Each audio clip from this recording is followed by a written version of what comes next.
question is, for some of us were more or less in politics. All of us have been influenced by politics, no matter what, because politics permeates everything. So it is relevant, and it is our duty as intellectuals to provide some sort of an input to the decision makers. And I think we should try to make it a short, cohesive, rather humble, and say, we are not offering a solution, we are offering the beginning of the process, and in that respect, I think this meeting has been, thanks to all of you, a very successful meeting. Thank you. Thank you very much.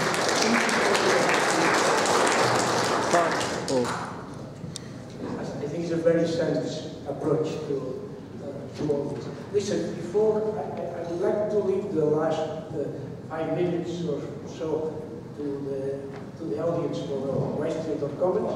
So I would ask first all of you if you want to have some reaction in 1 minute, and I will start with Jeff because it has been very short on his first intervention. So I invite you. It was very short again intervention.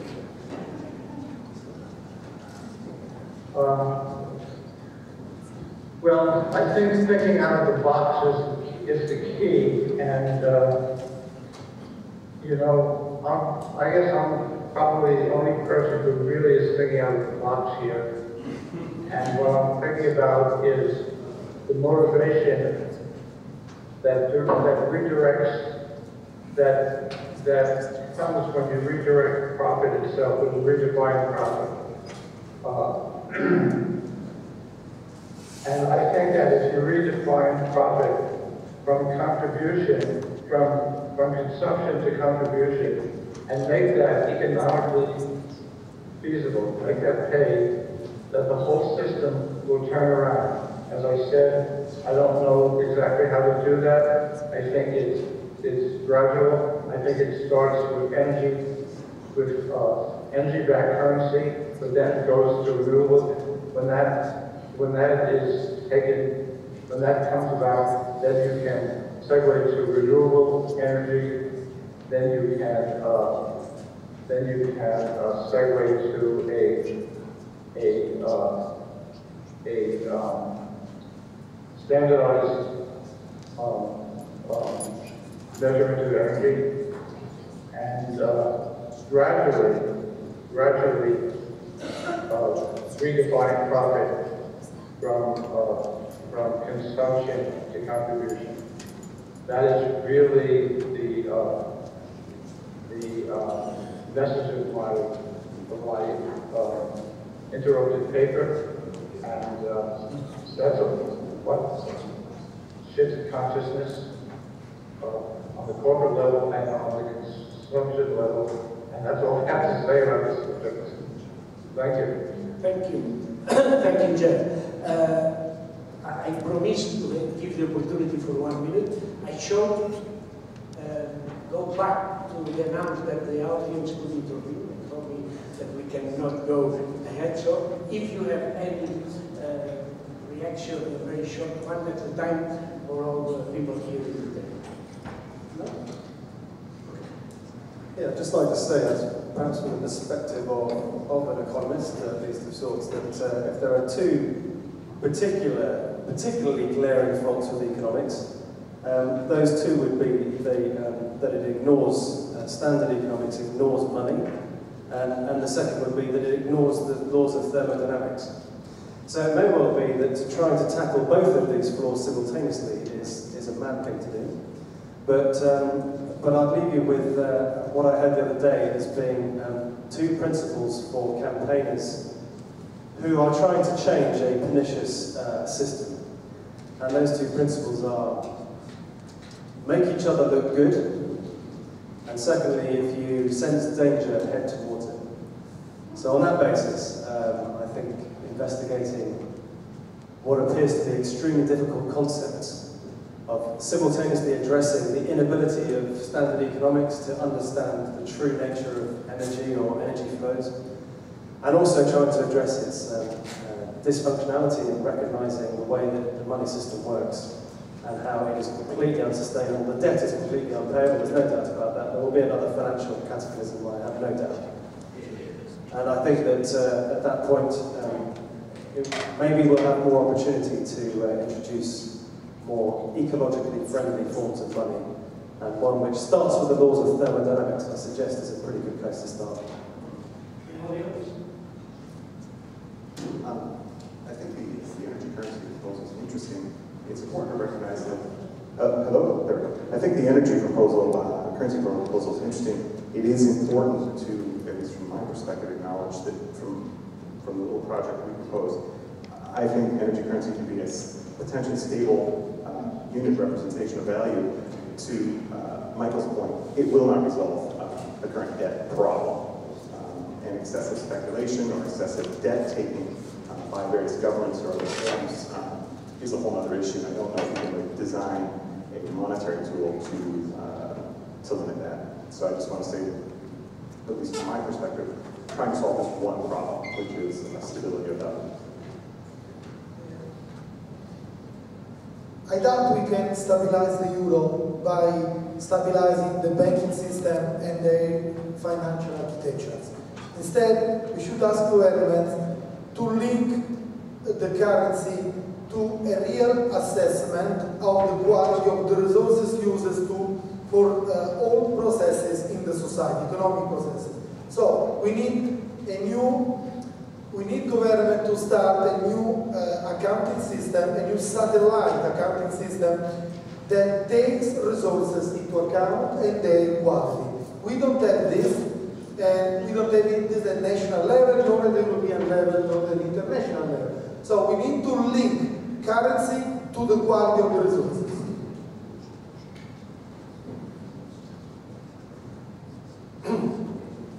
Thank you. Before, very short. Thank you. I want to add concerning the activities for the public and for the politician. I think what is not known so much in the public and also among the politicians is the energy currency. For many, it's completely new. And one way to get more acceptance and also more knowledge are the media. The media play the most important role, much more than the politicians themselves.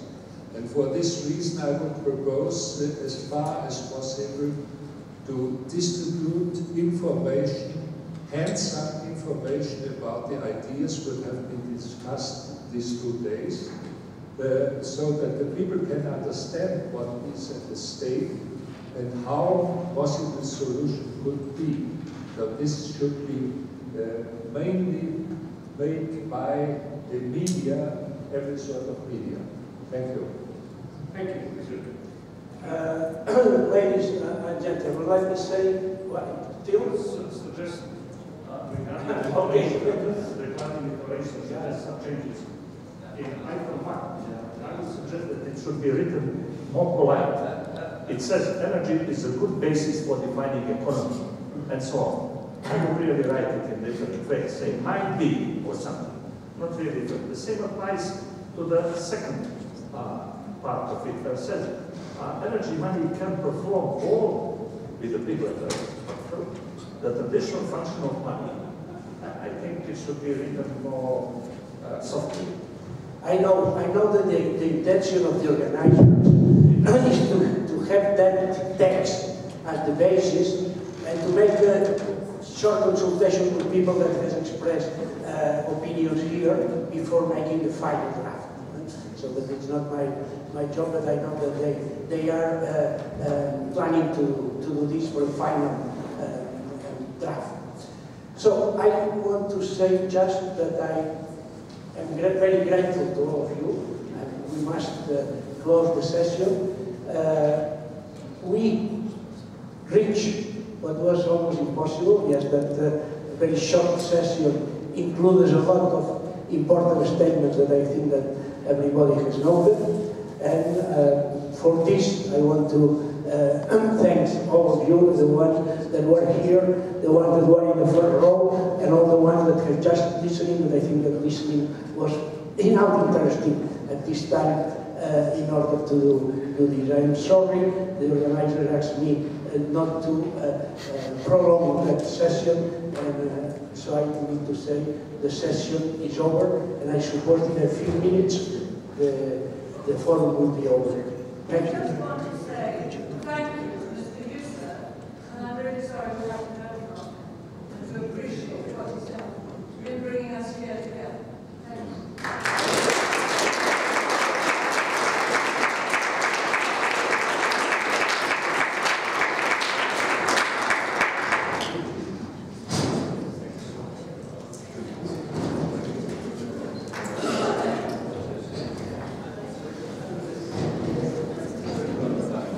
So, may I ask you to stay with us for 10 more minutes for the very short formal closing ceremony.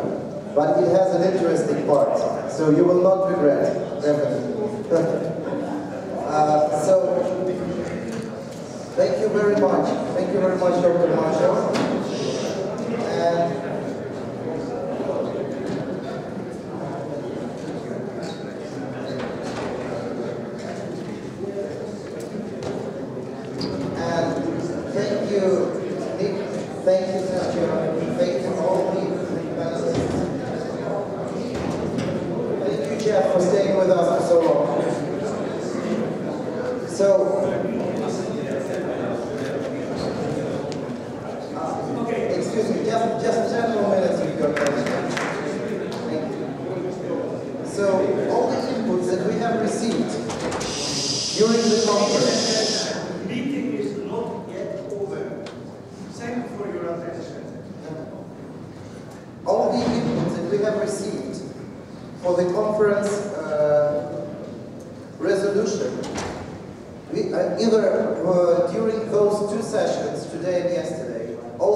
So please allow the steering committee at least 2 weeks to finalize. And before 1st of August, all the delegates will receive the updated draft for final approval, which will then go forward. But the only thing I can promise that it will not go beyond 1 page. So probably we'll have to sacrifice some compromises for that. Please be prepared. Okay, secondly, before we conclude today's session, I would like to ask for 4 minutes of your attention to watch a short video that we are currently working on. It is 75% ready only, so don't be too strict. And you are very, very first audience in the world to see this. Just a minute.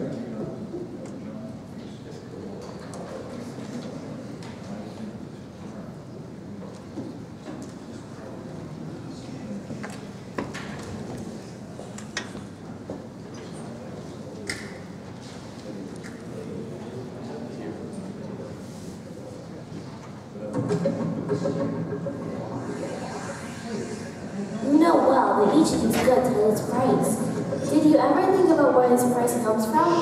Why do you pay exactly this much, no more, no less? The generally accepted explanation is that prices are determined by a temporary balance of supply and demand.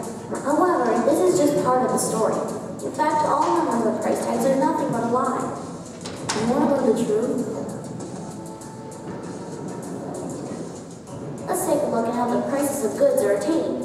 First, the producer pays for the resources necessary for production. Then he pays for lease of equipment and all the plant maintenance costs. He also has to pay his employees at the plant and in the office. When the goods are produced, they must be delivered to the warehouses and stores.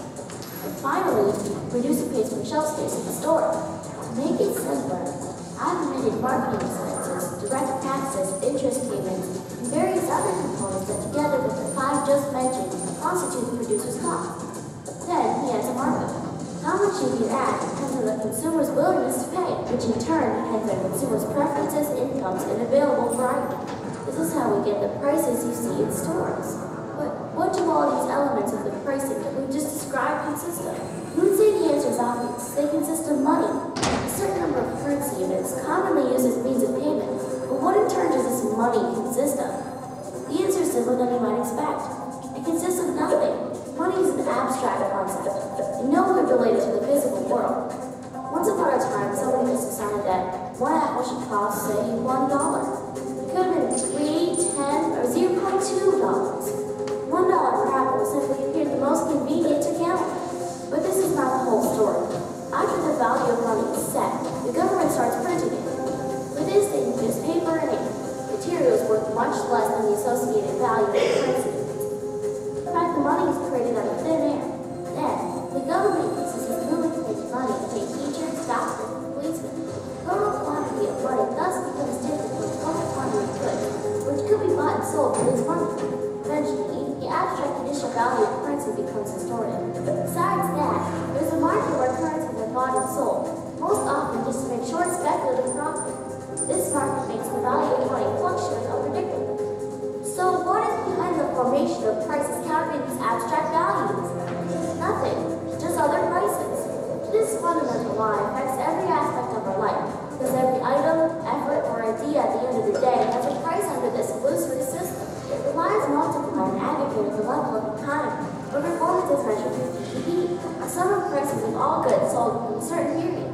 No wonder the global economic system, shaped according to these criteria, is burdened with systemic crises and doomed to be unsustainable. Things are not bound to happen this way.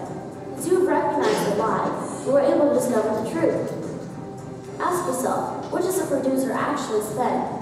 What constitutes every process and component of production and consumption of any good?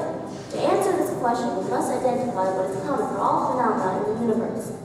Solar light, Earth gravitation, growth of plants, ocean surf, flow of blood in vessels, revolution of electrons around the atomic nucleus. It is all nothing but different transformations of energy. Industrial processes are just another kind of factory phenomena, nothing special. We excavate fossils, oil furnaces, design modern kitchen utensils, or cast in molds, burn fuel or go shopping. We do nothing else than just transform energy. The producer's profit as a reward for his intellectual effort can also be expressed as an amount of energy. So isn't it more logical to express all costs in the pricing of goods in units that reflect real processes constituting their production and consumption, the energy units? Now you've seen the truth, but just a glimpse. How do we go further?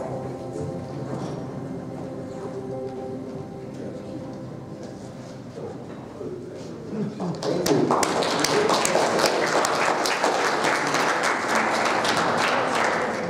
So, I don't have very much to add. I just believe that during these two extremely hot, in all senses, days in Split, we made a first step on a very long road towards understanding whether there is any link between the two ACs, alternating current and alternative currency. And what is more important, what is the right direction of the evolution of society? On behalf of the Forty Foundation and all the organizing partners, I would like to thank everybody once again for coming, and almost 400 people who watched us online worldwide. And pass the baton of the host to the President of Global Roundtable, Professor Gilbert File.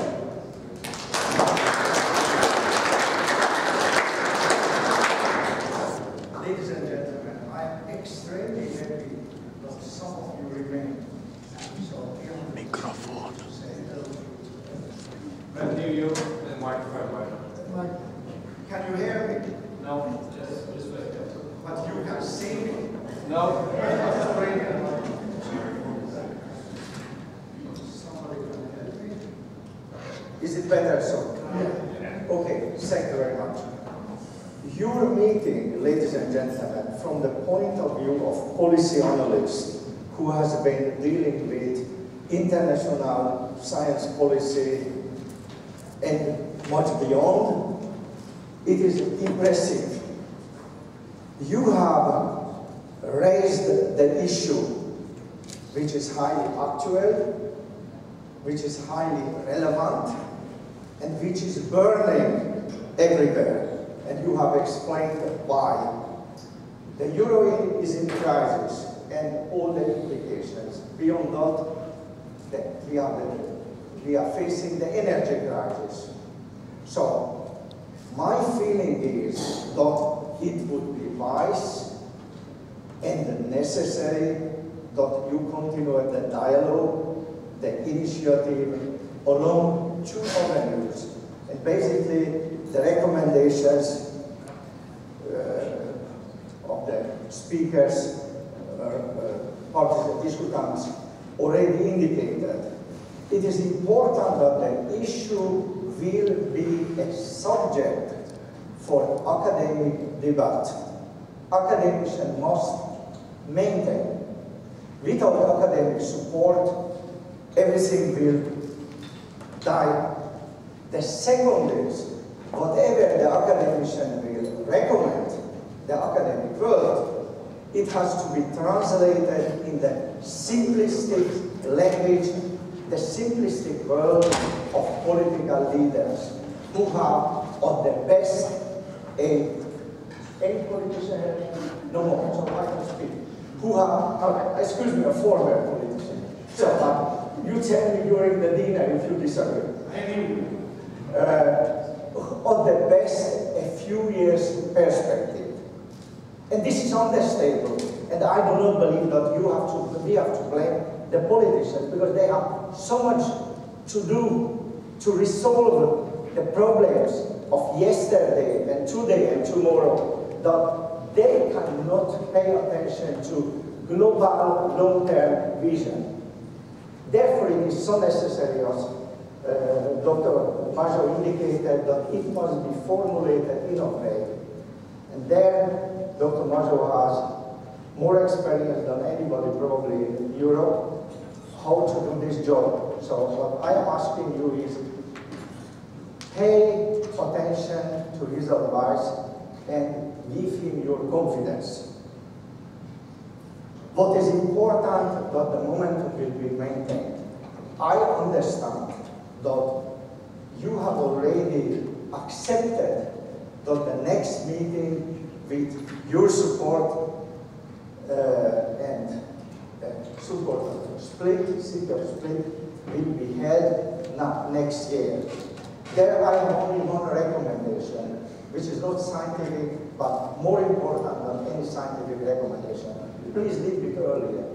It is too hot. The second is, we have now carefully understand how to follow the advice of Dr. Majo to move closer to the ears of political leaders. In this respect, I would like to announce that with the understanding of the organizers, we will organize a roundtable in Budapest the 15th and the 16th of November. I have already reserved a beautiful room in the beautiful building of the Parliament, and I expect that we will have sufficient political support. The participation of those roundtables, and one of them will be organized tomorrow, on invitation exclusively. However, if you have some good ideas and you know somebody who is eager, it may be even you, please indicate to the organizers. But you will understand that as any roundtable, there's a limited place, limited possibilities to participate. And also, anybody who would like to read a paper will not be invited, even not allowed to come in, because the roundtable is a true intellectual meeting of intellectual power, of brains, of thinkers. Second, that it usually not used in your academic report reference that you participated in that, because we like to keep the roundtable in a way that the outcome of the roundtable is suggested for possible consideration by political leaders. And if they find some good ideas, they take it. And we encourage them that it should be their own intellectual property. So under those conditions, ladies and gentlemen, indicate if any of you would like to participate on own expenses. Finally, I would like to thank you to giving me the last word. I don't know where to do it. Hi.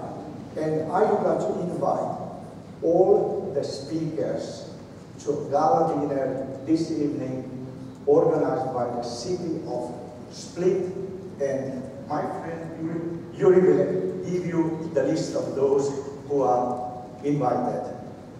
Blame him if you have any problem with the list. Thank you. So before you all leave, may I ask for one more last applause to the team that worked with me for those 3 days to organize the event here. So please.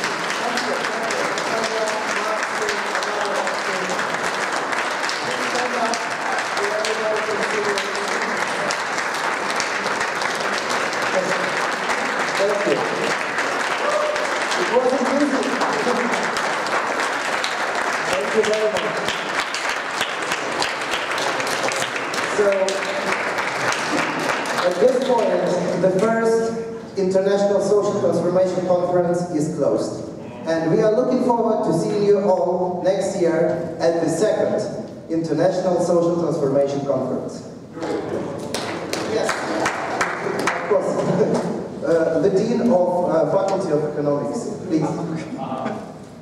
Ladies and gentlemen, just a few words to congratulate you for the success of this conference, and I hope we shall see you again next year. A few people mentioned that it was hot. There are two historic events during the days in Split. One is the conference, and the others, these days are the hottest days in Split in the history.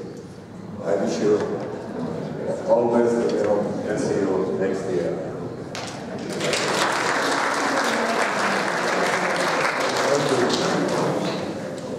So, see you at the dinner.